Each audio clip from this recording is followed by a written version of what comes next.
We're Lawrence and Barry & Co, or LMB, textile recycling merchants based in Canning Town, which is East London.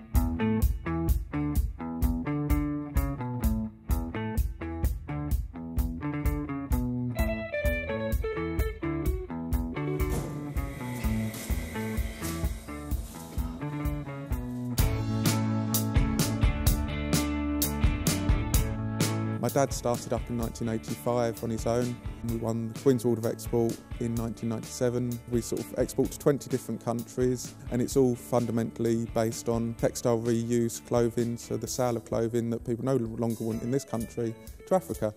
Equally, we've got about 1,000 standard textile bins that are on the curbside, supermarkets, car parks. You see them when you do your recycling. Members of the public put the clothing in there that they no longer want.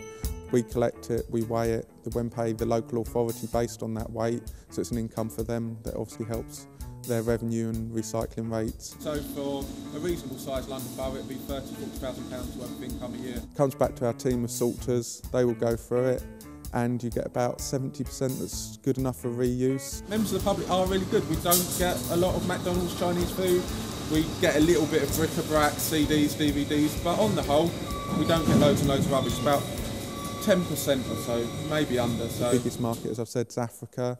Also a little bit of Eastern Europe, and then you've got other countries like Pakistan and Asia that will take it. A few years back, we couldn't sell a sweatshirt to Africa because it was seen as too hot, but since MTV's been on a lot and gangster rap, everyone wants a hoodie, so we're selling loads of hoodies to Africa now.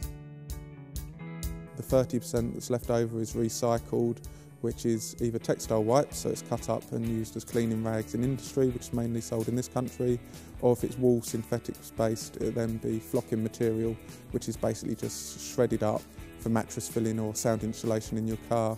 You'll find Nigeria's the biggest second-hand clothing market in the world, but it's contraband, and it's been contraband for 20 years. I think it's Al Jazeera online did a piece on this, and it's really interesting because they're sort of interviewing the market stall holders who just think it's hilarious. They're like, yeah, it's contraband. But once it's over here, it doesn't matter. At the moment, there's about 500,000 tonnes of clothing that's still going to landfill. So RAP and DEFRA are looking at how we can get that from landfill and into places like us.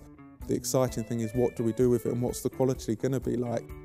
I'm working on a project that's the survivor bag, so it's kind of bridging the gap between co-mingled and source separated. If you put textiles in either system, it doesn't really work, it has to remain clean and dry. So if you put it in the co-mingled, it tends to get milk and Coke cans and bits of glass in it. It's Murph muck, I call it, so it's not worth anything. Textiles haven't really been collected by curbside. I've developed a bag which should survive the Murph system, so we're hoping that a number of councils will supply it to their residents, and the residents have the very easy job of filling it up and just putting it in with their recycling, be that co-mingled or source separated.